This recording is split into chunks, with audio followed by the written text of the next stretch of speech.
Isaías capítulo 6, do verso 1 ao verso 9, diz assim a palavra do Senhor. Peço a todos a reverência que a Bíblia merece.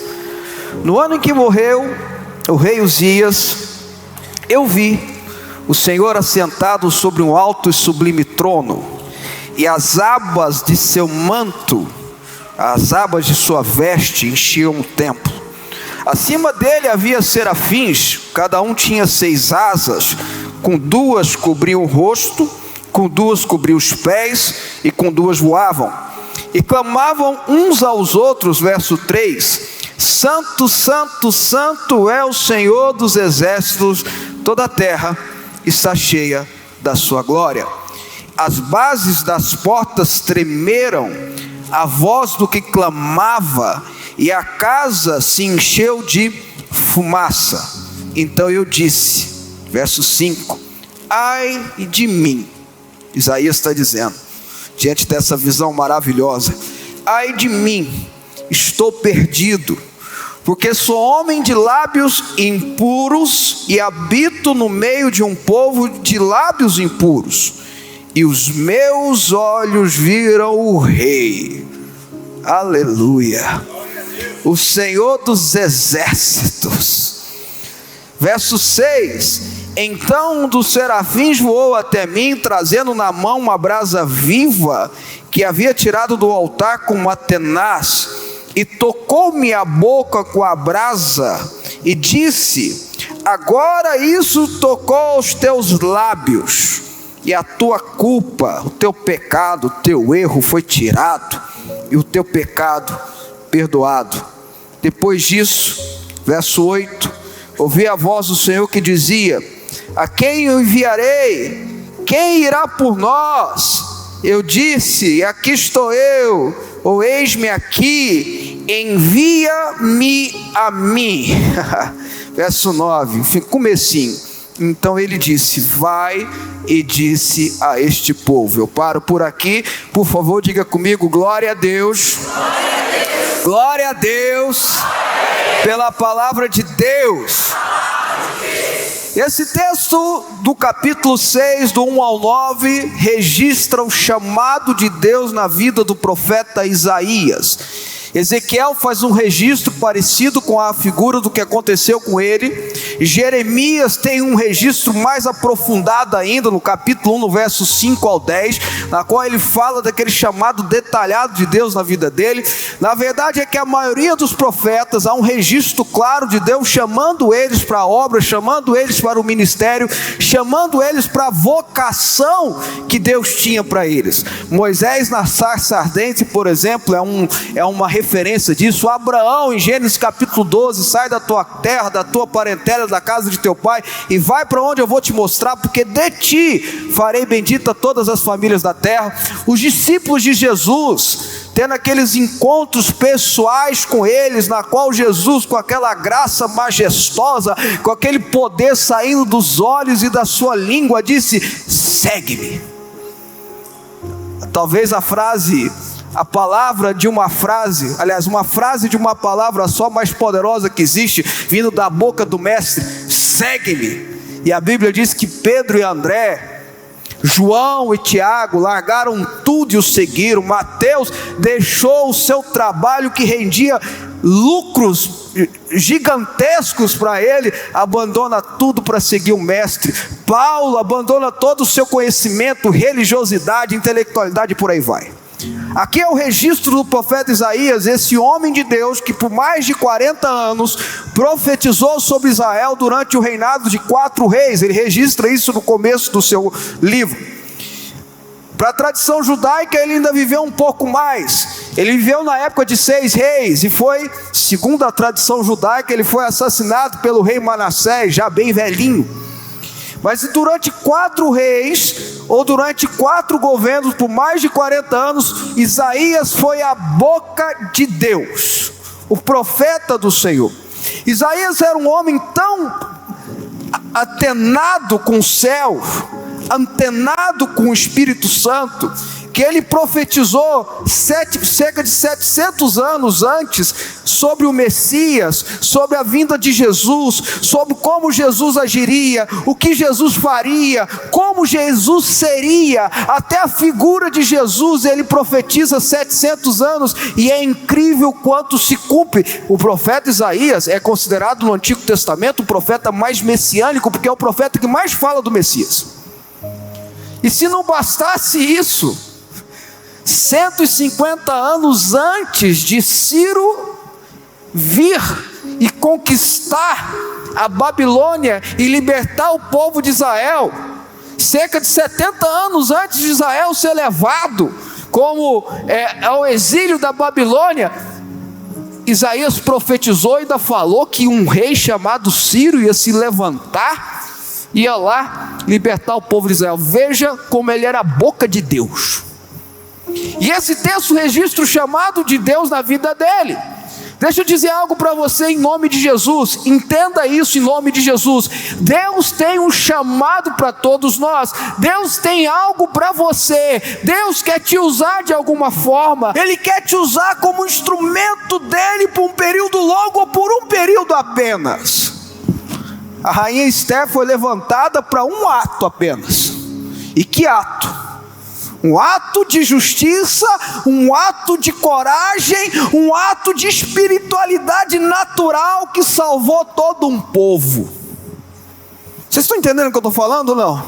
Deus pode estar te chamando para coisas grandiosas, e Deus pode estar te chamando para um momento sequer, mas deixa eu dizer algo para você, uma certeza eu tenho: Deus tem algo, um chamado, algo para você de uma forma específica e poderosa.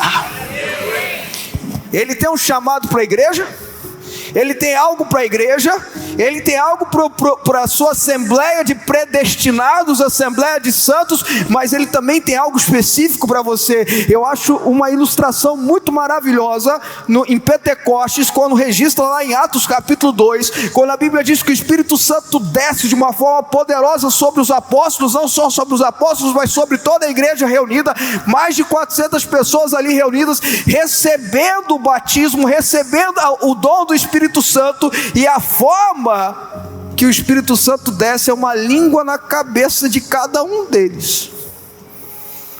Não foi uma bola de fogo, não foi uma manifestação gigantesca, poderosa, uma explosão, não, foi específico na cabeça de cada um, porque Deus tem uma língua de fogo específica para a cabeça de cada um de nós, para a história de cada um de nós, para a vida de cada um de nós. Mas antes dele te usar, antes dele me usar, eu preciso ser transformado por ele. Antes dele me colocar como instrumento dentro do projeto, me programar dentro do reino, dentro daquilo que ele tem, ele quer tratar comigo para que eu esteja preparado para isso. Ele sabe todas as coisas, Ele já está no futuro, da mesma forma que o passado e o presente é nítido e claro aos olhos dEle. Ele é o ancião de dias, Ele é o Senhor de tempo, Ele sabe todos os dias, Ele conta todos os dias das nossas vidas. Ele sabe o dia que nós vamos partir dessa, para melhor, glória a Deus. Vai demorar, mas vamos partir um dia, a não ser que Jesus volte antes desse dia. É uma notícia que eu tenho para você: ninguém vai ficar para semente, irmãos. Pode demorar um pouquinho, mas todos estaremos aqui. E o que isso importa? Importa a forma que viveremos aqui, que seja para a glória dEle. Antes disso, Ele nos trata, Ele nos prepara, Ele nos capacita. Eu quero conversar sobre isso aqui, porque no chamado de Isaías, ele começa registrando esse dia maravilhoso que ele teve, essa visão espetacular que ele teve, o céu se abrindo, dizendo: no ano da morte do rei Uzias. No ano que o rei Uzias morreu. Uzias é um símbolo. Esse registro aqui não é à toa. Deus não registraria algo na Bíblia. Tudo que está na Bíblia, os pontos, as vírgulas, tudo tem alguma explicação. É algo para a gente aprender. O ano da morte do rei Uzias não é diferente. O rei Uzias é um símbolo, porque ele é um rei que começou muito bem.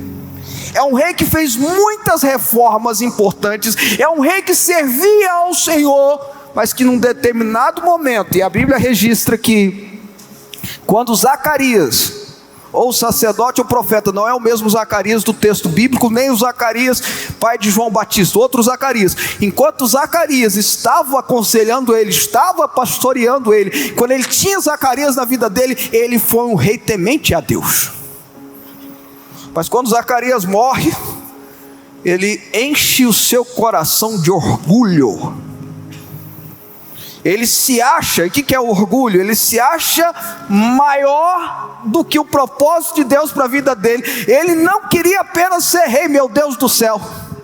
Ele achava que ser rei era pouco para ele. Ele queria ser sacerdote, ou queria ter essa função sacerdotal, e a Bíblia diz que ele entra no templo, ele entra no Santo dos Santos, com um incenso, para ministrar o incenso diante do Santo dos Santos, e os sacerdotes dizem: rei, para, você não pode fazer isso. A Bíblia diz que sacerdotes corajosos vão lá e dizem: o senhor não pode fazer isso, isso é uma função do sacerdote, é só para a casa de Levi, a regra é clara, o senhor não pode burlar a regra, a lei vale para todos. E ele não escuta, porque ele achava que pelo fato de ser rei, ele poderia fazer aquilo. Talvez ele achou que era igual Davi, porque a Bíblia diz que Davi usava a estola sacerdotal de vez em quando. Davi entrava para adorar. Talvez ele achou: eu posso ser igual Davi. Mas Deus não chamou ele para ser igual Davi. Deus não chamou ele para ser sacerdote. Deus não chamou ele para ser levita. Deus chamou ele para ser rei. E para ser rei, e o orgulho tomou o coração dele. Sabe, irmãos, a gente precisa conversar sobre o tal do orgulho, porque um pecado que arrebenta, que é a porta, eu falo que é a estufa dos demais pecados. O orgulho é a estufa dos demais pecados. A gente precisa conversar sobre o orgulho. Se achar mais do que deveria, se achar mais do que Deus quer que você seja. Ele achou que poderia. Então veja, irmãos, e aí a Bíblia diz que quando ele faz isso, brota dele literalmente lepra, e ele assusta, e ele mesmo sai correndo lá do templo, o sacerdote põe ele para fora, e a partir daquele momento, e lepra naquela época era uma coisa terrível. Ele vai viver afastado do povo de Israel. O filho dele vira príncipe regente, ele passa o resto da vida dele esperando a morte nesse lugar afastado, sustentado pela casa real. O orgulho tirou ele do trono. O orgulho tirou ele da posição que Deus tinha colocado ele. O orgulho nos tira do trono. O orgulho nos tira do trono. O orgulho, a Bíblia é clara, Salomão diz que o orgulho, ele produz em nós a queda. Vocês estão entendendo, irmãos? Então quando Isaías fala no ano que o orgulho morreu, no ano que aquilo que representava a soberba, a altivez, o orgulho, eu vi o Senhor assentado sobre o sublime trono. Eu só tenho uma visão espiritual de Deus, uma revelação divina de quem é Deus. Eu só começo a conhecer a Deus de verdade quando eu entendo, ou melhor, quando eu elimino o orgulho do meu coração. E vou ser bem claro com você, irmão. Eu e você precisamos, desculpa a expressão, mas você vai entender, assassinar o nosso orgulho. Nós precisamos sufocar o nosso orgulho até ele morrer, porque Deus despreza o coração orgulhoso. Deus não aceita coração orgulhoso. Então eu tenho que pegar o meu coração orgulhoso, o que está de orgulho, o que está de soberbo, o que está de altivez, e sabe uma forma que a gente entende que a gente é orgulhoso? Quando a gente acha que a gente não precisa de mais ninguém. Quando eu digo assim, eu não devo satisfação para ninguém, é uma das maiores mentiras que existe do ser humano. Eu não devo satisfação para ninguém. Mentira, todo mundo deve satisfação.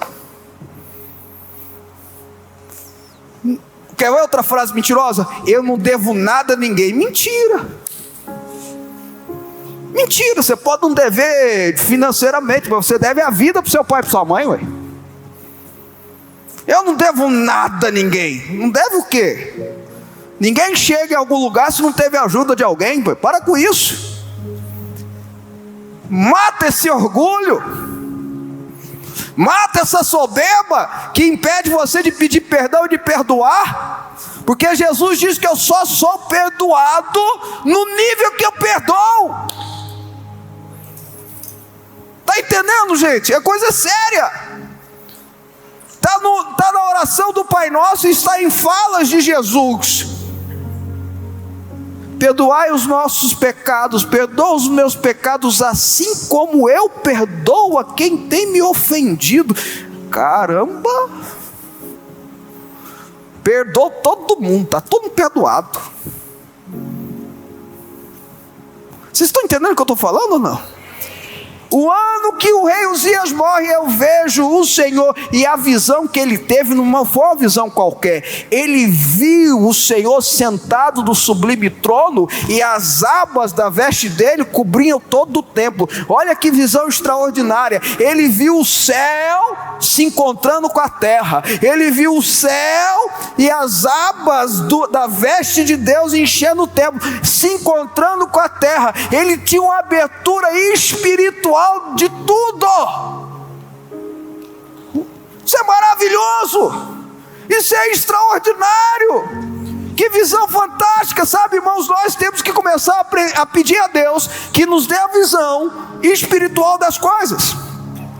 O servo de Eliseu, preocupado porque um exército assírio tinha ido lá pegar ele. Um exército numeroso não estava atrás de um exército, de outro exército, não estava atrás de conquistar uma cidade, estava ali para pegar um homem só, chamado Eliseu.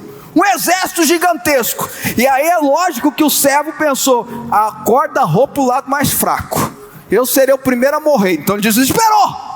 Ele desespera, ele fica totalmente louco, preocupado. E o profeta Eliseu, já idoso, olha para aquele jovem desesperado e ansioso e diz assim: calma, mas são aqueles que estão conosco do que esse exército que está vindo contra nós. Mas, irmãos, a gente fala glória a Deus agora, porque a gente lê na Bíblia. Imagina um servo, o exército chegando, e Eliseu: calma, meu filho, mas são os que estão conosco. Você está doido, Eliseu? Cadê? Aí a Bíblia diz que Eliseu ora: Senhor, abra os olhos dele. E ele vê um exército que é o dobro de anjos, um exército de anjos que é o dobro do exército que estava vindo contra ele. E ele tem essa visão. Querido, eu peço a Deus hoje, em nome de Jesus, que ele abra os seus olhos espirituais, para que você tenha noção clara, para que você tenha noção bíblica, para que você tenha noção daquilo que Deus está operando na tua vida. Ele vê o céu tocando na terra. Então, meu irmão, preste muita atenção em nome de Jesus. A sua enfermidade é para o céu tocar na terra. O seu momento de aflição é para o céu tocar na terra. Aquilo que você está enfrentando ou passando é para o céu tocar na terra. É Jesus diante daquele cego, os discípulos perguntando: quem pecou, mestre, os pais ou ele que pecou para ele ser cego? Jesus fala: nem foi os pais nem ele, foi para que a glória de Deus se manifestasse. É para que o céu desça sobre a terra. É para que o céu toque a terra. E ele vê serafins cantando sem parar: santo, santo, santo. E só a Deus na Bíblia vai a 3 vezes santo. Santo, santo, santo é o Senhor Deus Todo-Poderoso. Toda a terra está cheia da sua glória. Deixa eu fazer uma pergunta para você: aonde está a sua casa? Onde está a sua residência? Aonde está a sua família? Aonde está o lugar onde você trabalha? Aonde estão as estradas que você precisa passar? Aonde passa o avião que você tem que ir viajar para um outro lugar? Está no planeta Terra. Aonde você está? No planeta Terra. Aí alguém vai dizer assim: olha, bispo Fábio, mas espera aí, Isaías veio, você falou que ele veio 700 anos antes de Cristo. Então 700 anos antes de Jesus, ele vê o céu aberto dizendo: santo, santo é o Senhor Deus Todo-Poderoso. Calma. O apóstolo João, na ilha de Patmos, no capítulo 4 de Apocalipse, tem uma visão muito parecida. Ele vê o céu aberto, ele vê o trono de Deus, ele vê serafins, ele vê os 4 seres ali diante do Senhor, ele vê os anciões e ele vê os anjos dizendo: santo, santo, santo é o Senhor Deus Todo-Poderoso. E ali o apóstolo João acrescenta que eles cantam dia e noite. Portanto, irmãos, vamos colocar aí que 700 anos depois, eles viram, ele tem a visão, João tem a visão que Isaías teve. Durante 700 anos, serafins estão diante do Senhor sem parar, dizendo: santo, santo é o Senhor Deus Todo-Poderoso. Porque eles estão diante do trono profetizando, eles estão diante do trono clamando, eles estão diante do trono declarando: toda a terra está cheia da sua glória. Eles estão diante de Deus dizendo: a sua vida está cheia da glória de Deus. Eles estão diante de Deus cantando e dizendo: todos os dias que você estiver aqui na terra, a sua casa, a sua vida, a sua família, o seu lugar de trabalho está cheio da glória daquele que está acima de tudo e de todos, o soberano de toda a existência, o Deus Todo-Poderoso. Santo, santo, santo é Ele. É uma oração que eles fazem diante do trono. E a Bíblia diz que Isaías, ao ouvir eles clamando: santo, santo, toda a terra está cheia, o templo treme, as bases do templo tremem e se enche de fumaça. Clamor, a palavra usada no original aqui, serve tanto para oração quanto para canção. Por isso que a gente tem que tomar cuidado com o que a gente ouve. Por isso que a gente tem que tomar cuidado com o que a gente canta, porque há algo nas músicas. Eu não vou julgar a música, quem tem que julgar é você. Deus me livre, eu tenho que julgar as minhas. Mas cuidado, porque a Bíblia diz que, por exemplo, quando Eliseu precisou dar uma profecia, ele diz assim: traz o tangedor vem e toca, a música toca. Quando Saul ficava possesso, mandavam trazer Davi para trocar diante dele, o espírito imundo embora, o espírito que atormentava ele embora.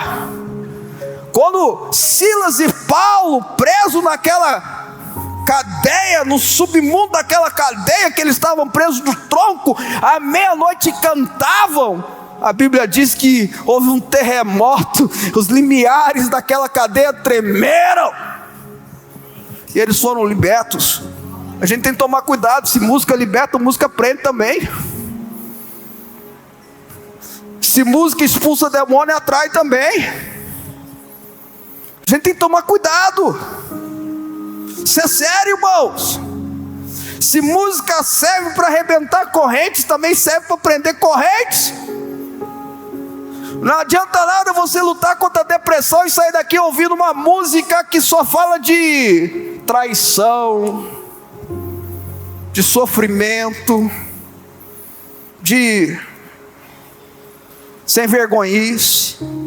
Não adianta nada você vir para a igreja lutar por ser santo. Vocês estão entendendo o que eu estou falando ou não? Oração e clamor, clamor e canção, oração e canção. Quando eu clamo a Deus, as bases do limiar da minha casa tremem. Quando eu clamo a Deus, as bases da minha vida tremem. Quando eu clamo a Deus, a circunstância que eu estou vivenciando é enchida de fumaça. E sabe o que quer dizer fumaça nesse texto? Presença da glória de Deus. No clamor. Quer mudar a sua vida? Ore pela mudança da sua vida. Ore mais, ore até mudar, ore até transformar, porque se Deus não muda a situação, Ele vai usar a situação para mudar você. Ore, clame, busque, porque escuta, em nome de Jesus, escuta. Eu ainda estou no meu tempo, viu, irmãos? em nome de Jesus, escuta, quando eu oro, quando eu busco, quando eu clamo, é inevitável a ação de Deus. É inevitável. Mas aí o texto continua dizendo algumas coisas aqui. Aquela visão celestial, estrondosa, espetacular, que o profeta teve, não trouxe soberba para o coração dele, pelo contrário. Ele não saiu dizendo revelações e etc, não. Ele não saiu já marcando a agenda dele para fazer uma viagem, um tour, Isaías tour, profético. Ele não saiu dando revelação de CPF, eu já disse, revelou CPF, desconfia, irmãos. Deus vai perder tempo revelando CPF? Ele não saiu fazendo isso, muito pelo contrário. Preste atenção, irmãos, preste atenção. Ele podia, agora, poxa, olha a visão que eu tive. Deus sentado, Moisés só viu as costas, eu vi a face. Estou falando Bíblia. Isaac e Jacó só ouviu a voz, eu vi o trono. Ele podia. Elias, Eliseu, também só ouviu a voz. Quando Paulo sobe ao terceiro céu, ao paraíso, que está em 2 Coríntios capítulo 12, se eu não me engano, ele sai de lá dessa visão dizendo assim: meu Deus do céu, o que eu vi lá, não posso sair contando para os outros não. Quando as pessoas tinham visão de anjo e coisas espirituais na Bíblia, sobrenaturais, eles enchiam de temor. E tem gente vendo e desvendo aí, e sem temor nenhum falando, irmãos. Eu só estou trazendo Bíblia para vocês aqui, porque a Bíblia liberta, a verdade liberta. Em vez de sair cantando galo, em vez de sair dizendo que era o todo poderoso profeta do Altíssimo, ele fala: ai de mim. É incrível na Bíblia quando as pessoas têm a revelação de Deus, o quanto elas veem quem elas são. Quanto mais você conhece a Deus, mais você sabe o quão dependente você precisa, quanto dependente você é dele. Vou repetir: quanto mais você se aproxima de Deus, mais você vê o quão dependente você é dele. E isso é maravilhoso, porque ele diz assim: entrega teu caminho ao Senhor, confia nele, e no mais tudo ele fará. Agrada-te do Senhor. Vocês estão entendendo, irmão? Salmos 37 é espetacular. Depois estude, você vai ver. Entrega a tua vida, entrega teu caminho, entrega tudo que você é ao Senhor, confia nele. No mais, inclui tudo ele fará. Se a gente entende isso, que o que importa para nós é sujeitarmos a ele, é nos submetermos a ele, é nos entregarmos a ele, é confiar tudo que nós somos e temos a ele, que no mais, buscar em primeiro lugar o reino de Deus e a sua justiça, e todas estas coisas vos serão acrescentadas. É algo extraordinário aqui. Em vez de sair cantando que ele era o cara, ele diz: ai de mim, pois eu sou um homem de lábios impuros. E bom que ele é específico. Ele sabia qual era o erro dele. Eu não sei como adorar, eu só falo besteira, eu não me controlo com a minha esposa, que ele era casado. De vez em quando eu solto umas palavras que não deveria. Quando pisa no meu pé, aí que o negócio vem. Talvez Isaías falava assim: eu não levo desaforo para casa. A boca era, vibrante. Tem um outro texto que ele fala que Deus fez da boca dele uma espada. Então ele, talvez, não sei, Ele foi específico no erro dele. Ele não falou: sou pecador, eu sou cheio de iniquidade. Ele falou: eu sou um homem de lábios impuros, que fui influenciado pela sociedade que eu vivo, porque é uma sociedade de impuros lábios. E os meus olhos viram o Rei, o Senhor na sua formosura. Sabe, irmãos, interessante que Deus não olha para ele e fala assim: seu desgraçado. É verdade.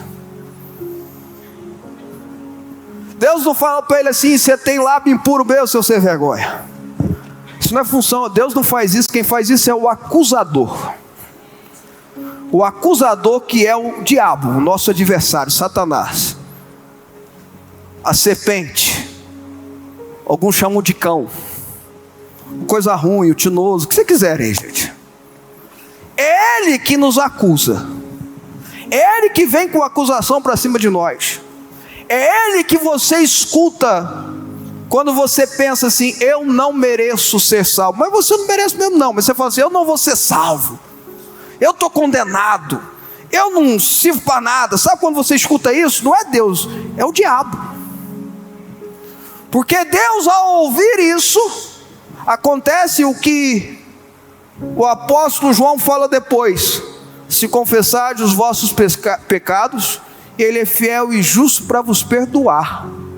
Ele confessa: eu sou um homem de lábios impuros, e a graça dele envia um anjo que vai até o altar, pega uma pedra, na tradução do original é uma pedra do altar, pegando fogo do altar, e leva com uma tenaz até a boca dele, e pega onde tinha um pecado, onde tinha um erro, e toca com aquela brasa que representa o Espírito Santo de Deus, que representa o Espírito Santo que traz libertação, que representa o Espírito Santo que desce e ministra graça, que representa o Espírito Santo que desce e traz a cura, que representa o Espírito Santo que traz e faz a transformação, que a pessoa deixa de viver para Cristo viver através dele. E diz a ele: os seus pecados estão perdoados e a sua iniquidade está tirada. Acabou. A minha graça te basta. O perdão é meu e eu dou a você. A obra é minha e eu fiz. Os seus lábios impuros estão deixando de existir, não por causa dos seus lindos olhos, mas porque o Messias já estava prometido, inclusive nesse texto. Obra de Cristo Jesus. E depois disso, irmãos, depois de tudo isso, ele escuta uma voz, um sussurro. Falo como Deus falou com Elias na caverna, um sussurro: quem eu enviarei? Quem há de ir? Olha a trindade aí. Quem há de ir por nós? Olha a trindade aí. Quem há de ir por nós? Quem eu enviarei? Quem há de ir por nós? Tocado por aquela visão, sabendo que um toque do Espírito Santo bastava, sabendo que a obra, quando Jesus faz, ela é definitiva. Sim, escuta, você é salvo, porque Cristo Jesus te salvou. Sim, você vai para o céu, porque o Senhor Jesus te redimiu, te transformou, te libertou e te deu vida eterna. Tenha essa certeza no seu coração. A certeza da salvação é em Cristo Jesus. Tendo essa ótica, essa visão, essa revelação, na verdade, ele não fala. Isaías talvez tenha tido, porque Moisés ouviu na chama, eu não sei, aí a gente tinha que fazer uma discussão teológica, não cabe aqui, porque Moisés discute com Deus,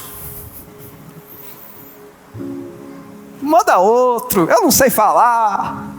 Isaías já responde como Pedro e André. Não, Pedro ainda falou: afasta-te de mim que eu sou pecador, né? Mas como Tiago e João, que largaram tudo e o seguiram, como Levi ou Mateus, que largaram tudo e o seguiram, ele fala: eis-me aqui, com a minha língua felina, com os meus atos errados. Por que eu estou falando tudo isso? Eu vou terminar agora, irmãos. Me dá 1 minuto e eu termino. Deus quer te usar na sua casa. Deus quer te usar na sua família. Vamos num culto comigo. Vamos lá na igreja, porque lá tem uma música bacana, tem um louvor bacana. De vez em quando eles exageram na guitarra, mas não tem problema não. Eu gosto. Tem gente que não gosta. De vez em quando escurece, de vez em quando esclarece. Mas é bom, vamos lá. Quem é jovem, ó, tem um culto de jovens. Quem tem mais tempo de juventude, tem outras programações. Quem é adolescente, tem a estrutura de adolescente, já tem estrutura de criança. Vamos lá. Sabe, irmãos, você pode ser isso. Você precisa ser isso. Você precisa compartilhar as boas novas do reino de Deus para outras pessoas. Você precisa chamar. Mas eu não sei nem o plano da salvação. Você sabe que Jesus salva, é isso que importa. Mas é aquela pessoa que eu gosto, ela é custosa demais. Não é você que muda ela não, só é o Espírito Santo. Quem te mudou não foi o pastor não, foi o Espírito Santo. Acorda. O que você tem que fazer? Dar carona, ligar. Vocês estão comigo, irmãos? Quem está comigo aqui?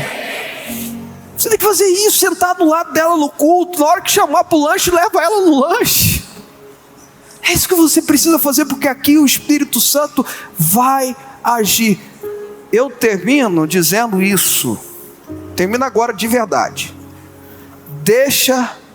Sabe qual é o maior inimigo para Deus te usar?